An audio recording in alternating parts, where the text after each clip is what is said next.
everyone. I think that we are starting.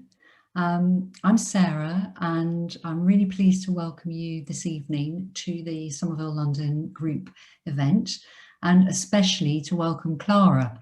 So Clara and I are contemporaries, and so it's especially great to have her here with us today. And first of all, I thought I'd give you a little bit of background about Clara and her work, just a short introduction, and then share a tiny bit of housekeeping so that hopefully this all runs very smoothly. First of all, Clara then. So Clara read modern languages and European literature at Somerville.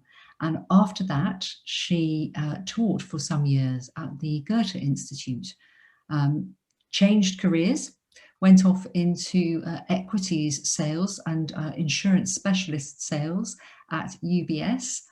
And then she moved into the world of coaching and training and has been doing that for a number of years.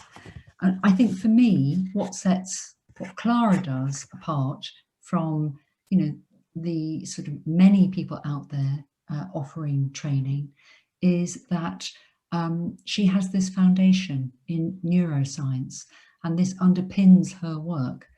So she took her MSc in neuroscience and clinical applications at King's College London. And I guess really that's what's behind the title of this event. It is an art and a science. So Clara will talk for around about 20 minutes about her approach. And then we're really lucky, she's going to, for those of us who want to join in, she's going to take us through a guided meditation so that we can really experience firsthand how this works. You are very welcome through Clara's presentation to put any questions that come up for you into the chat, and I'll monitor those. And then we do suggest you probably don't want to be putting questions in through the guided meditation, but of course it's up to you. And after that, I'll share those questions with Clara.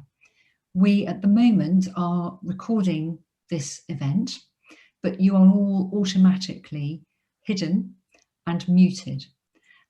That said, if we've got time at the end, we will unmute or allow you to unmute yourselves if you want to ask a question in person. And I'll explain a little bit how you can do that for those of you who aren't familiar at the end. So that's enough from me. Really just over to Clara, and enjoy it. Thank you very much. Thank you very much, Sarah, for this kind introduction. I'm delighted to be here, and thank you very much for giving me the opportunity to talk about this topic that I feel is highly relevant and it's very close to my heart. I've made it the cornerstone of my work as a facilitator, as a coach. It's the basis for online courses that I'm currently creating. I've just launched the first one. And it's also very central to my life. And it motivates and inspires my personal meditation practice.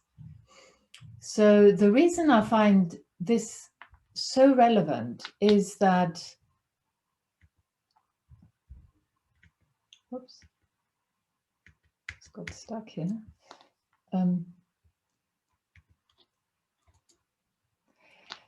The reason this is so relevant for each and every one of us is that if we want to find any sense of sustainable well-being, we need to have a healthy mind. And a healthy mind has to be a balanced mind. It's very difficult to imagine any sense of well-being in the absence of mental health. And it's very difficult to imagine a healthy mind that is a mind that's out of balance. And that's where meditation comes in, which is a way of cultivating the mind to create greater mental balance. So in this short talk, I want to introduce you to the 4 aspects of a balanced mind, the various imbalances that can occur and do usually occur in the mind, And I want to give you a little flavor or to experience for yourselves how meditation can really help us cultivate greater mental balance. So the pandemic has been a very interesting time in many ways, and it really has highlighted for me the importance of mental health. And mental health is a two-way street.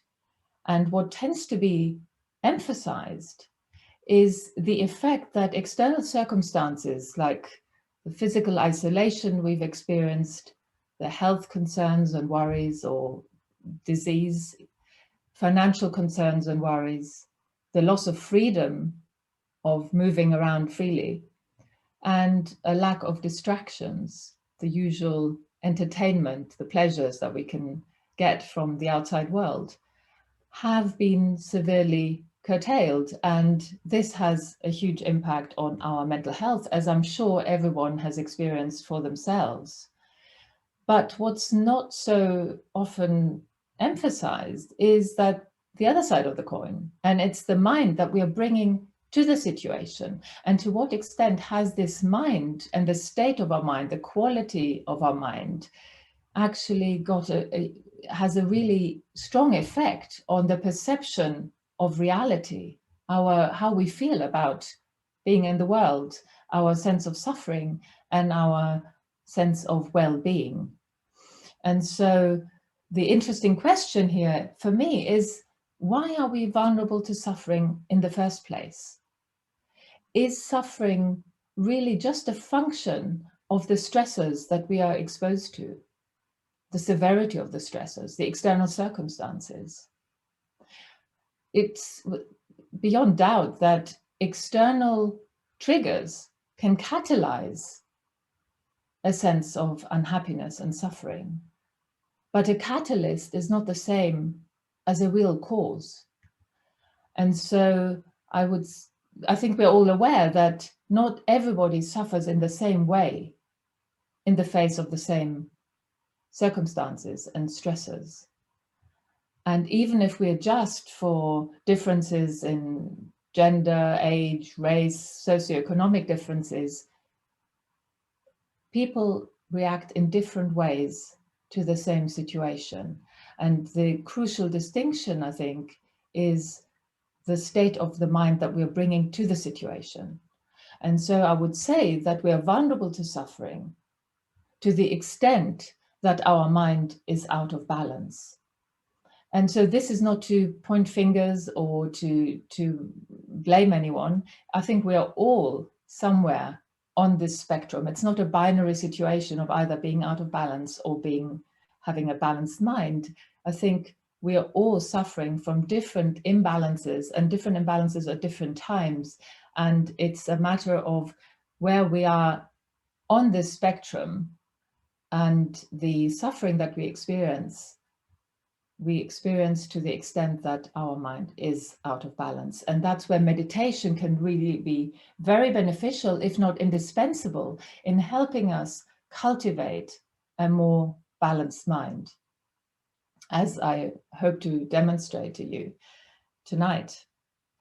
So an interesting study that is still ongoing on the effect of the pandemic on our mental health has come up with it's still ongoing, so it's not published, but some preliminary findings have shown that people who have a regular meditation practice have experienced less depression, less anxiety, less stress, and less loneliness over the last year, and have enjoyed greater mental health, a greater sense of gratitude for the positives that have come out of the pandemic as well.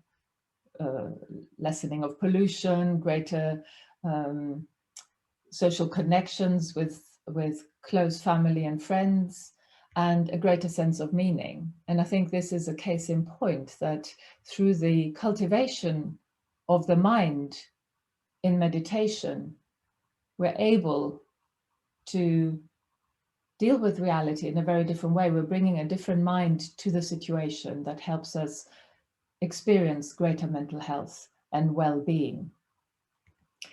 So this brings me to the crucial and central importance of the mind for our well-being. And the mind is the way that we actually experience anything in reality, in our life.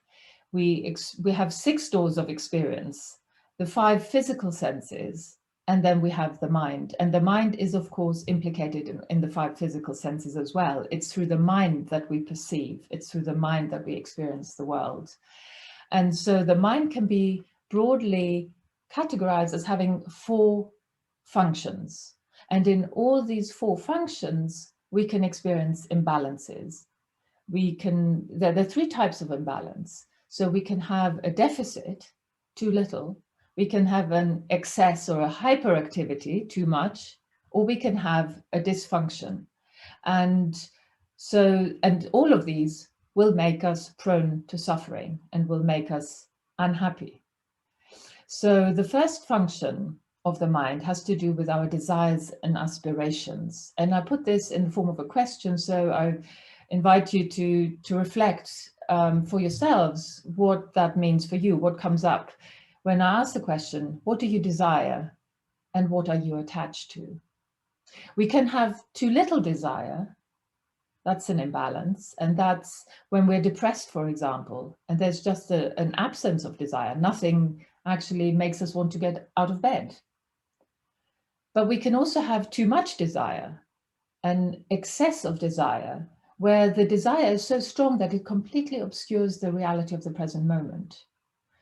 And, you may know people who are workaholics, or they're so obsessed, someone who's so obsessed with achieving a certain result or a certain goal that they're so consumed by this desire that they can't really enjoy the present moment. And then, of course, there are desires that are in themselves, by their very nature, not conducive to our own well-being. So if everything that we desire and everything that we are attached to is to be found somewhere outside, we need to go and get it. Maybe we have the strong desire to travel and to socialize and to have cultural events, music, concerts, going to the theater, going to restaurants or whatever, or going surfing, whatever the case may be. If everything we desire and we are attached to is to be found somewhere outside, and then there is a global pandemic and we are confined to our homes and have to sit at home, then how vulnerable do these desires make us to suffering? And of course, the pandemic has just exacerbated a situation that's already there. There are desires that, because their reality is largely out of our control and things are impermanent, it's when our sense of well-being is based on what we can get from the world, then we are very vulnerable to suffering. And I think a lot of the suffering that has been experienced, that's not due to the health issues and the financial issues, has been because of this issue with the desires that are not conducive to our own well-being. And the pandemic has really highlighted that. The second function of the mind has to do with our attention. The question of what are you attending to and how are you attending to it? The father of modern psychology, William James, famously stated, for the moment, what we attend to is reality. And that really demonstrates that in every moment, from moment to moment, we are creating our reality by the way we attend, what we attend to and how we attend to it. You might have heard of the term negativity bias, and that's this disproportionate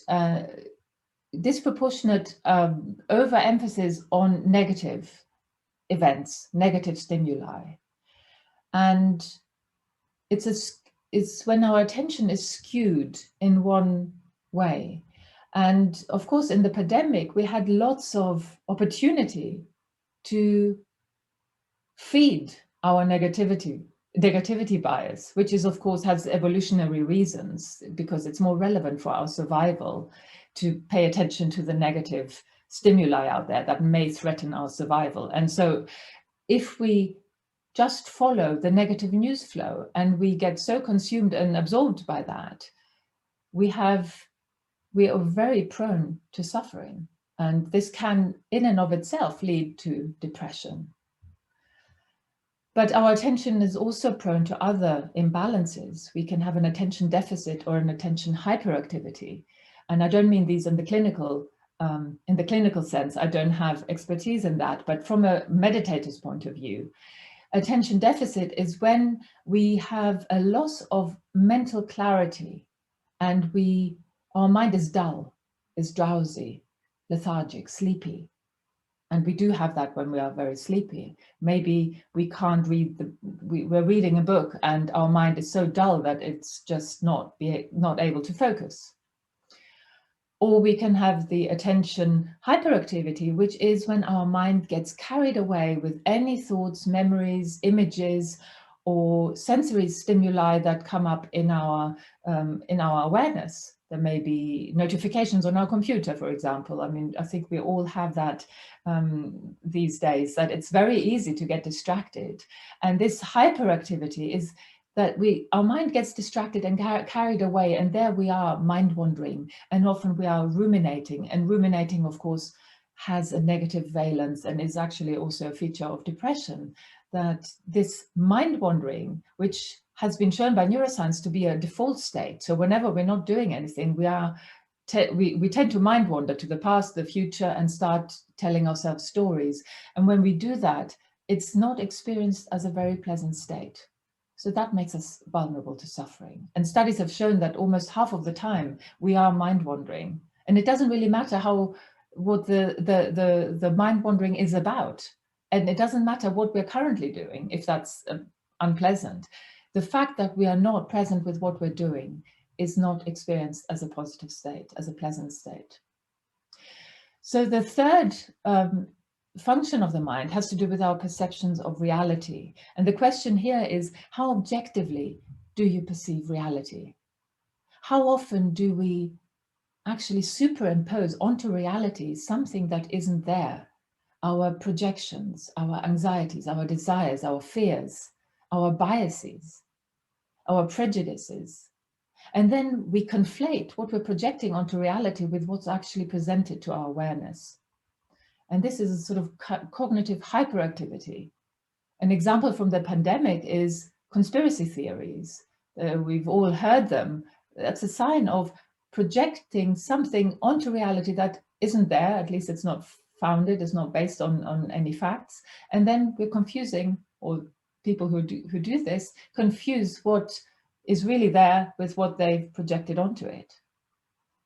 Or we can suffer from the opposite, cognitive deficit, when we are not perceiving what's in plain sight. And it's not because we're not paying attention, it's because we have a cognitive blockage, and that we call that a blind spot.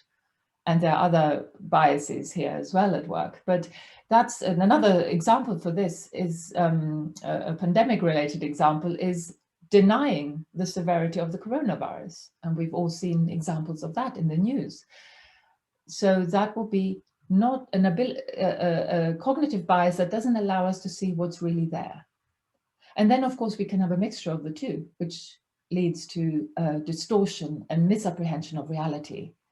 And this is also not a happy state. Sooner or later,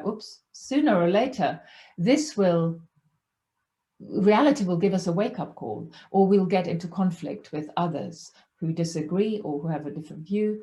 And this makes us very vulnerable to suffering. Ignorance and delusion are not bliss. And so the fourth function of the mind is around emotions. What are the emotions that are part of our emotional repertoire? What are the prevalent emotions that we bring to the table before reality has even presented us with any situations? And how well do we regulate these emotions? So we can have an emotional deficit, numbness, And sometimes medications can have that effect, that we don't have a very rich emotional life and everything's a little bit samey. Or we can have an emotional overreactivity, hyperactivity, and that we may be prone to outbursts of anger, for example. And that also creates a lot of problems for us and for others.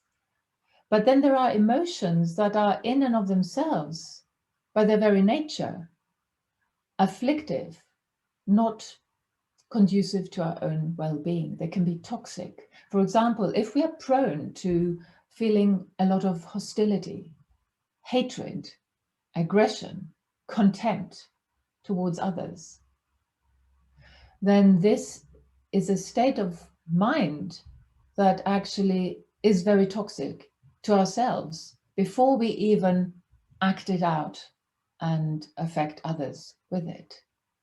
So you can see that in all these 4 areas, when our mind is prone to these imbalances, and I think we're all to some degree prone to them, then we are very vulnerable to suffering.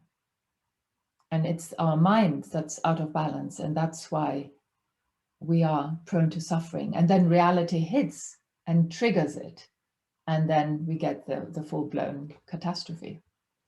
So this brings me to the framework of mental balance that I've made the cornerstone of my work, and it's been created by a meditation teacher and scholar, B. Alan Wallace, who systematized this and has shown how meditation can help us cultivate these 4 types of mental balance. And the first one is that whole cluster of desire, aspiration, intention, motivation, goal setting, goals. And we can call this conation. And conation is really it's not a very well-known term, but it describes this cluster of volition, motivation, intention, etc. So meditation can help us cultivate conative balance by helping us cultivate wise desires and aspirations. And I define this as wise desires are desires that are more conducive to our own and others' well-being. So studies have shown that meditators tend to have greater contentment and greater well-being, and this is correlated to different regions in the brain, and also display an increased openness to negative experiences.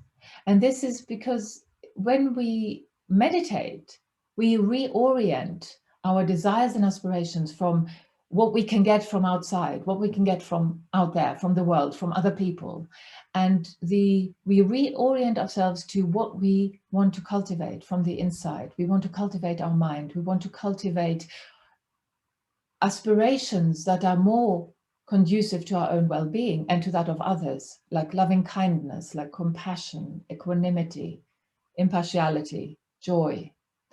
And so when we do that, the expectation that the world will deliver something that will please us, that has to be positive, that has to be pleasurable, just lessens. And we are much more tolerant of negative experiences, even negative experiences in our own body, pain, for example. So the second way in which meditation can help us cultivate balance is cultivating attentional balance, by helping us cultivate a mind that is at ease, still, stable, and also very clear, lots of vividness, intensity, acuity. And it helps us also counteract distraction and dullness, laxity of the mind. And studies have shown that meditators tend to have longer attention span. They're able to sustain voluntary attention for longer, a greater working memory capacity, greater perceptual acuity, the sharpness of the mind, mental clarity. And the areas associated with learning and memory in the brain also have more gray matter. They actually grow in size. And meditators also have a more refined metacognitive awareness, the awareness, the self-monitoring of awareness. So knowing what the mind is doing at any one time, observing the mind, our own mind, through the meditation. And these are all transferable skills. They're not just for the meditation cushion. They actually help us in every walk of life. And so the third balance is the cognitive balance, the ability to see reality as free from bias as possible, seeing reality as it is. And here meditation helps us disentangle what we perceive from what we conceive, what we superimpose onto reality. And so through meditation, there is less cognitive rigidity, more cognitive flexibility, less cognitive fusion, which is when we fuse and identify with every thought that comes up in our mind, for example. And less cognitive elaboration, where we are compelled to think a thought and then this thought leads to another. It leads to a cascade of thoughts and conceptual elaboration. And it has also been shown to attenuate biases, both cognitive biases and affective biases. So it's really a way to cultivate a more objective perception of reality. And then fourthly, it helps us cultivate more emotional balance by helping us regulate our emotions by different means.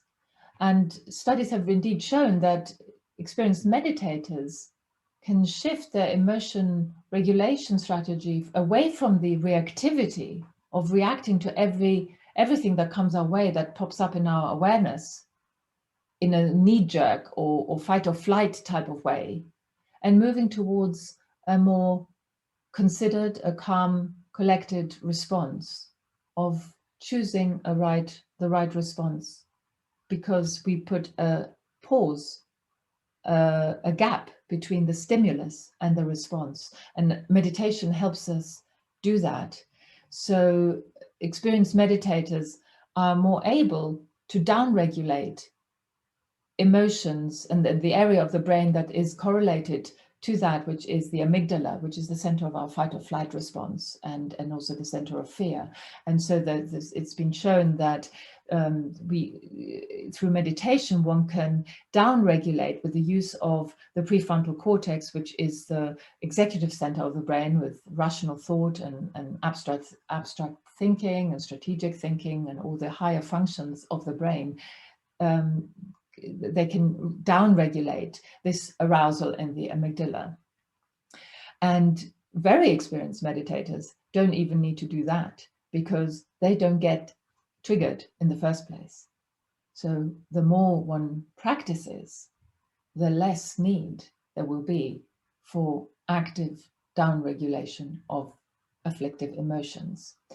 And there's also greater emotional wisdom, in the sense of less of the toxic emotions and more positive emotions that help us tap into a sense of empathy and compassion, and also better stress regulation.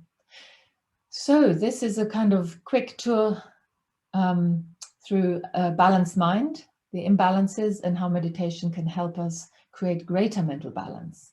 And so now if you are willing, I would invite you to find a comfortable place, a comfortable position. You can stay right where you are, and I would like to lead you through a guided meditation, or to give you a flavor of how this might actually work, and how this can help us cultivate a greater sense of mental balance.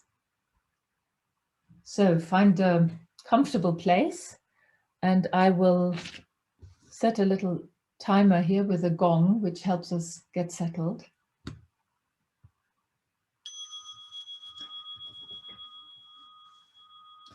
So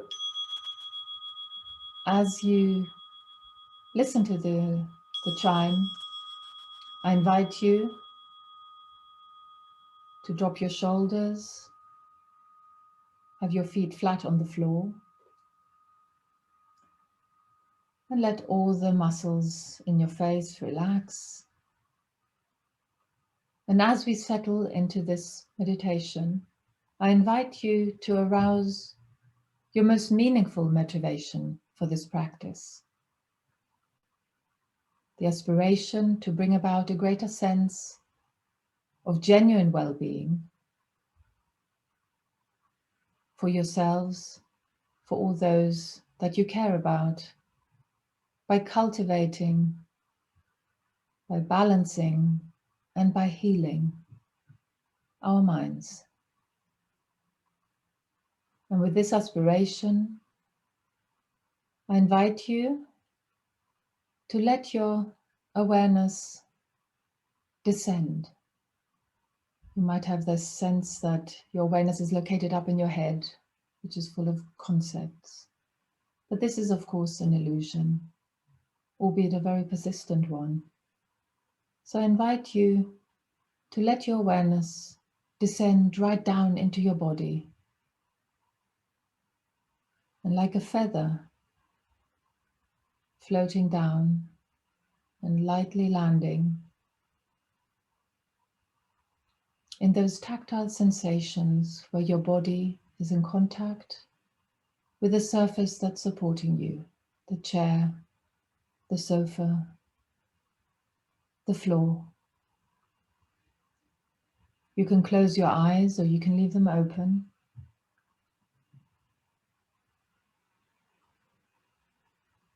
And let your awareness rest in a silent, non-talkative kind of mode. Not conceptualizing, not thinking about the body, not visualizing the body,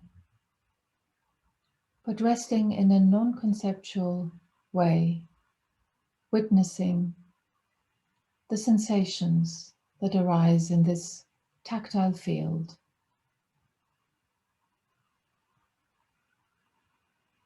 And like a fragrance filling a room,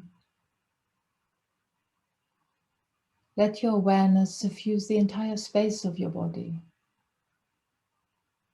from the soles of your feet to the crown of your head, mindfully present throughout this entire somatic field, aware of, but not identifying with, not thinking about any of the sensations that are arising to your awareness.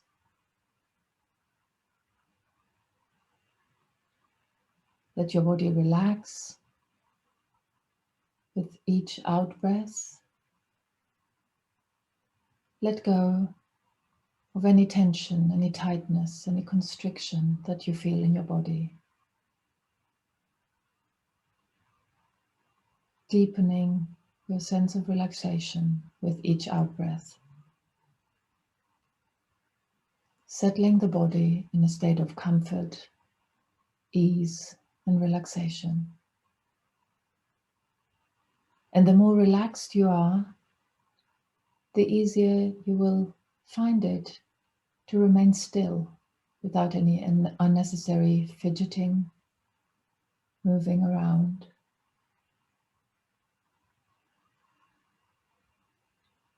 And assuming a posture of vigilance, of wakefulness, with your spine straight, your sternum slightly lifted, your abdomen relaxed so that it can expand with each in-breath and flatten with each out-breath.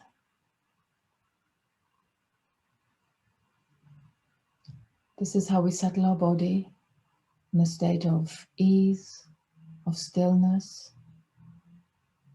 and of vigilance, a state of dynamic equilibrium. And it's on the basis of this that we can then settle the respiration in its natural rhythm, letting the breath flow in and out effortlessly of its own accord, not changing it in any way,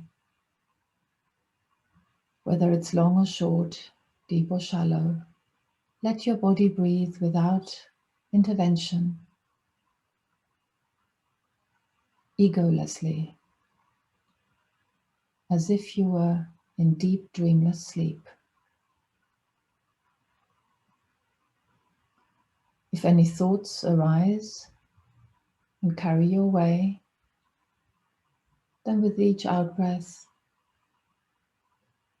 just relax and let them go. Release.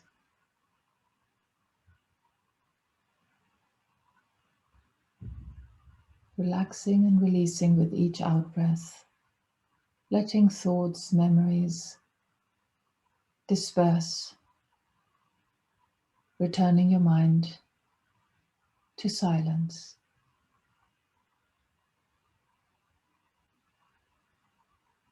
This is how we settle our respiration in its natural rhythm, restoring the balance of our nervous system and calming the turbulence of the conceptual mind.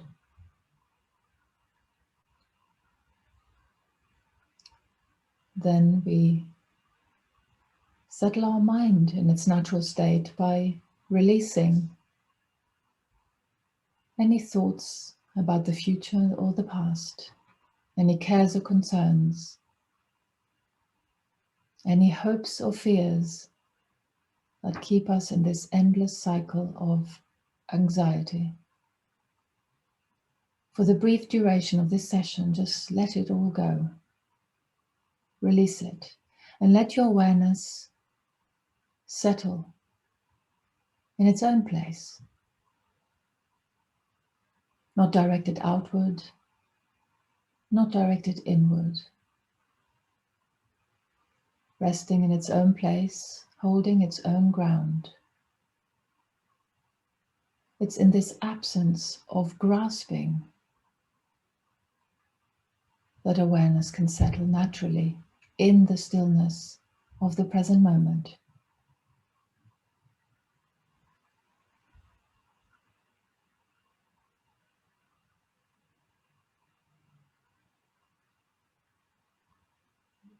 And awareness is naturally luminous. It makes manifest all the appearances that we experience. And it knows them for what they are.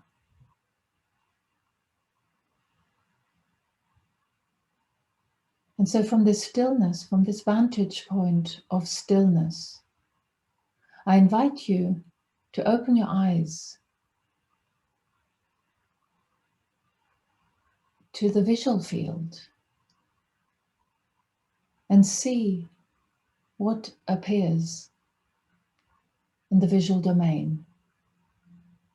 And to the best of your ability, resist the temptation to label what you see, to impose any concepts, judgments, likes or dislikes, any conceptual abstractions.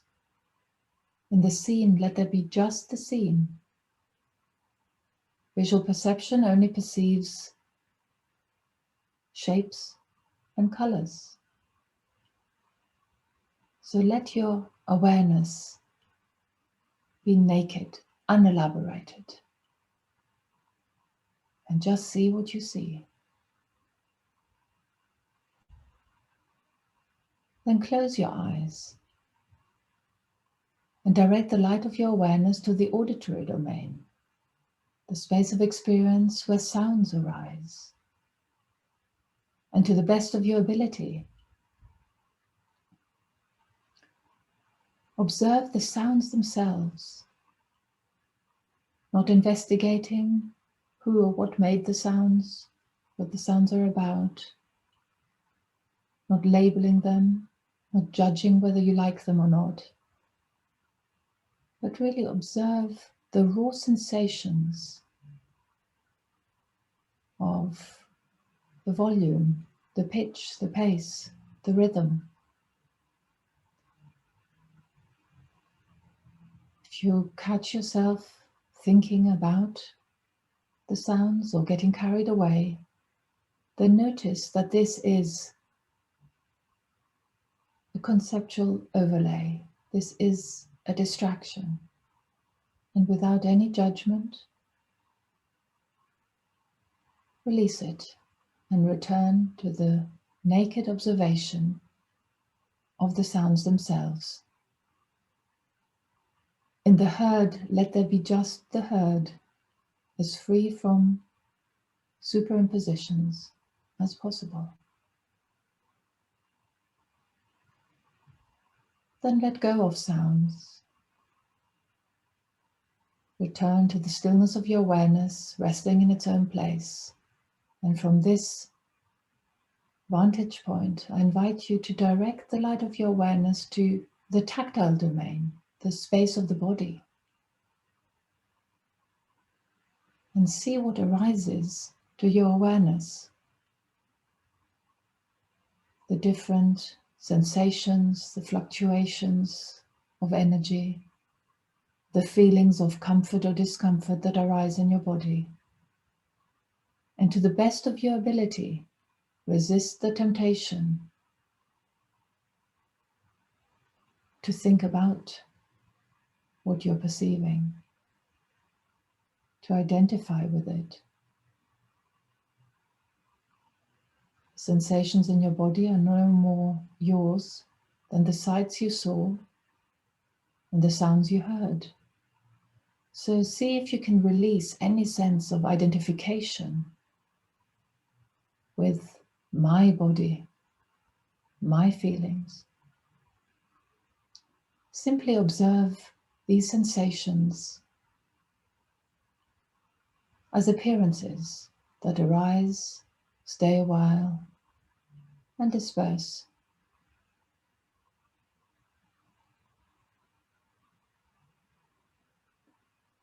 Let go of the attention on your body. And now let's observe the mind for a little while. This is more subtle. So I want to give you a little helping hand. When we observe our mind, we observe the thoughts, the emotions, the desires that arise in our mind. But if you're new to this practice, it's easiest if we generate a thought. And this can be any thought at all. So you can make up your own. But I'm just going to give you a suggestion, which you can take if you want. Generate the thought, I am meditating. And bring this thought to mind. And to the best of your ability, refrain from getting carried away to what the thought is about. Not thinking about yourself, not thinking about the meditation, not visualizing yourself. Simply bear this thought in mind as a mental event, an appearance to your awareness.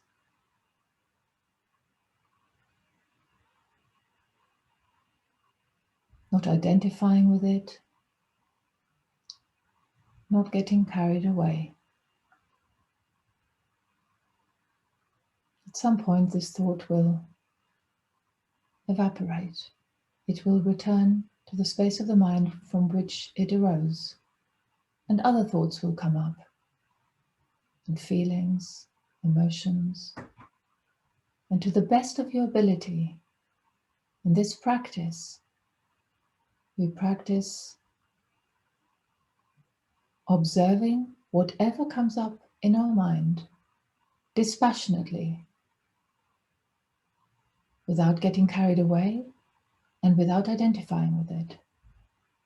Simply seeing whatever arises as a mental event that arises, stays a while, and dissolves. Just like clouds in the sky, cloud formations. So learn to observe your mind with the same quality of awareness, fully present, fully aware, but non-reactive, and without identifying with it. This ability not to think every thought that comes up, not to feel every emotion that arises, is the very root of mental balance and health. And now let go of all the effort, the activities of the mind, the appearances, and come back to your baseline. Awareness in its own place, relaxed, still, and clear.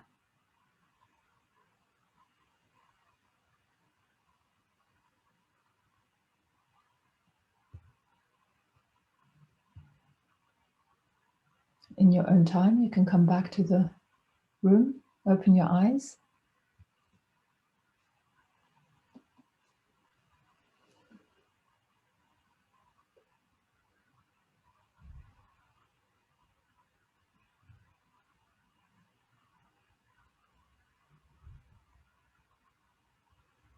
Thank you, everyone. I can't see anyone, so I'm not sure if I've lost you all. Clara, thank you so much. Can you hear me okay? It's I Sarah. can hear you, so I will stop sharing my screen now. Stop sharing your screen, and then you may see some faces. And to everybody yes, who has stayed with us and taken part in that practice,